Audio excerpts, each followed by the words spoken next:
ಇವತ್ತು ಬೆಂಗಳೂರಲ್ಲಿ 3 ವರ್ಷ ಆಯಿತು ಈ ಸರ್ಕಾರ ಬಂದು, ಯಾವ ಕಾಮಗಾರಿನೂ ಕೂಡ ಕಂಪ್ಲೀಟ್ ಆಗ್ತಾ ಇಲ್ಲ. ಯಾವ್ಯಾವ ಕಾಮಗಾರಿ ನಡೀತಾ ಇತ್ತು ಅವೆಲ್ಲನೂ ಕೂಡ ಹಂಗೆ ಪೆಂಡಿಂಗ್ ಆಗಿ ಉಳಿತಾ ಇದೆ. ಈಜಿಪುರದ ಎಲಿವೇಟೆಡ್ ಕಾರಿಡಾರ್ ಹಾಗೆ ಆಗ್ತದೆ. ಇವರೇ ಇದ್ದಾಗ ಪ್ರಾರಂಭ 2014 ಏನೋ 2014 ಅವಾಗ ಪ್ರಾರಂಭ ಆಗಿದ್ದು. 2014 ಅವ್ರದೇ ಕಾಂಟ್ರಾಕ್ಟ್ರು ಪ್ರಾರಂಭ ಆಗಿದ್ದು, ಇದುವರೆಗೂ ಹೋಗ್ತಾ ಇಲ್ಲ. ಅದ್ರ ಬಗ್ಗೆ ಹೇಳ್ತೀನಿ ಏನ್ ಡೀಟೇಲ್ ಅಂತ.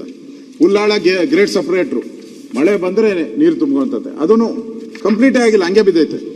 ರಾಜರಾಜೇಶ್ವರಿ ಆರ್ ಜಂಕ್ಷನ್ ಇನ್ನು ಹಂಗೆ ಬಿದ್ದಿದೆ, ಅದು ಆಗ್ತಾ ಇಲ್ಲ. ಅದನ್ನೇನು ಕೆಲಸನೂ ಮುಂದೆ ಹೋಗ್ತಾ ಇಲ್ಲ. ಫುಲ್ ದಿನ ಟ್ರಾಫಿಕ್, ನಾವೆಲ್ಲ ಓಡಾಡ್ತೀರಿ. ಕೆಂಗೇರಿ ಹೊರವಸ್ತುಲ ರಸ್ತೆ ಅನ್ನಪೂರ್ಣೇಶ್ವರದ ಮುಖ್ಯ ಜಂಕ್ಷನ್ ಗ್ರೇಡ್ ಸಪರೇಟರ್ ಕೆಲಸ ನಿಂತೋಗಿದೆ. HMT ಪೈಪ್ಲೈನ್ ಜಂಕ್ಷನ್ ನಮ್ಮ ಏರಿಯಾದಲ್ಲಿ ಇರತಕ್ಕಂಥದ್ದು, ಅದು ನಿಂತೋಗಿದೆ ಕೆಲಸ. ಈ ತರ ಅನೇಕ ವರ್ಷಗಳಿಂದ ನಡೀತಾ ಇರುವಂತಹ ಕಾಮಗಾರಿಗಳು ದುಡ್ಡಿಲ್ಲ ಅಂತ ಹೇಳಿ ನಿಂತೋಗಿದೆ. ಕಾರ್ಪೊರೇಷನ್ ಅಲ್ಲಿ ದುಡ್ಡಿಲ್ಲ, ಖಜಾನೆ ಖಾಲಿ. ಅದಕ್ಕೋಸ್ಕರ ಇವೆಲ್ಲ ಒಂದು ರೀತಿ ಕೆರೆಗಳಾಗೋತತಿ. ಇನ್ನು ಮಳೆಗಾಲ ಇನ್ನೇನು ಬರ್ತಾ ಇದೆ, ಮಳೆಗಾಲ, ಅದಕ್ಕೇನು ತಯಾರಿ ಮಾಡಿಲ್ಲ. ಅದರಿಂದ ಇದನ್ನ ಕಂಪ್ಲೀಟ್ ಮಾಡಬೇಕು.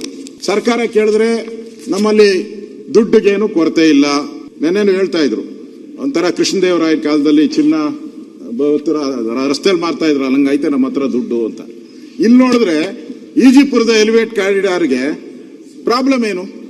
ಮುಖ್ಯಮಂತ್ರಿಗಳು 2 ಸರಿ ಹೋಗಿದ್ದಾರೆ, DCM ಅವರು 3 ಸರಿ ಹೋಗಿ ಭೇಟಿ ಮಾಡಿದ್ದಾರೆ. ಇದಕ್ಕೆ ಎಲಿವೇಟೆಡ್ ಕಾರಿಡಾರ್ಗೆ ಅವರೇ ತಂದಿದ್ದ ಪ್ರಾಜೆಕ್ಟು, ಅವ್ರದೇ ಕಾಂಟ್ರಾಕ್ಟ್ರು, ಓಡೌಟ ಅವನು. ತಿರುಗಿ ಮತ್ತೆ ಇವರು ಟೆಂಡರ್ ಕರೆದ್ರು. ಇವತ್ತು ಅದಕ್ಕೆ ಮುಗಿತಾನೆ ಇಲ್ಲ, ಮುಂದಕ್ಕೆ ಹೋಗ್ತಾನೆ ಇಲ್ಲ. ಆ ಒಂದು ಪ್ರಾಜೆಕ್ಟ್ಗೆ ಇವರು ಹಣ ಬಿಡುಗಡೆ ಮಾಡಿಲ್ಲ. ಒಂದು ಲೆಟರ್ ಬರೆದಿದ್ದಾರೆ ಕಂಪನಿಯವರು. ಡಿಸೆಂಬರ್ 29ರಂದು BSCPL ಕಂಪನಿ ಗ್ರೇಟರ್ ಬೆಂಗಳೂರು ಪ್ರಾಧಿಕಾರ ಮುಖ್ಯ ಆಯುಕ್ತರಿಗೆ ಬರೆದ ಪತ್ರ. ಈ ಪತ್ರದಲ್ಲಿ GBI ನೆಲದ ಕಾನೂನಿನಂತೆ ನಮ್ಮ ಜೊತೆ ಮಾಡಿಕೊಂಡಂತೆ ಒಪ್ಪಂದದಂತೆ ನಡೆದುಕೊಳ್ಳಲು ವಿಫಲವಾಗಿದೆ. ಸರ್ಕಾರಕ್ಕೆ ಬರೀತಾ ಇರೋದು ಕಾಂಟ್ರಾಕ್ಟರ್, ಚೀಮಾರಿ ಮಖಕ್ಕೆ ಮಂಗಳಾರತಿ.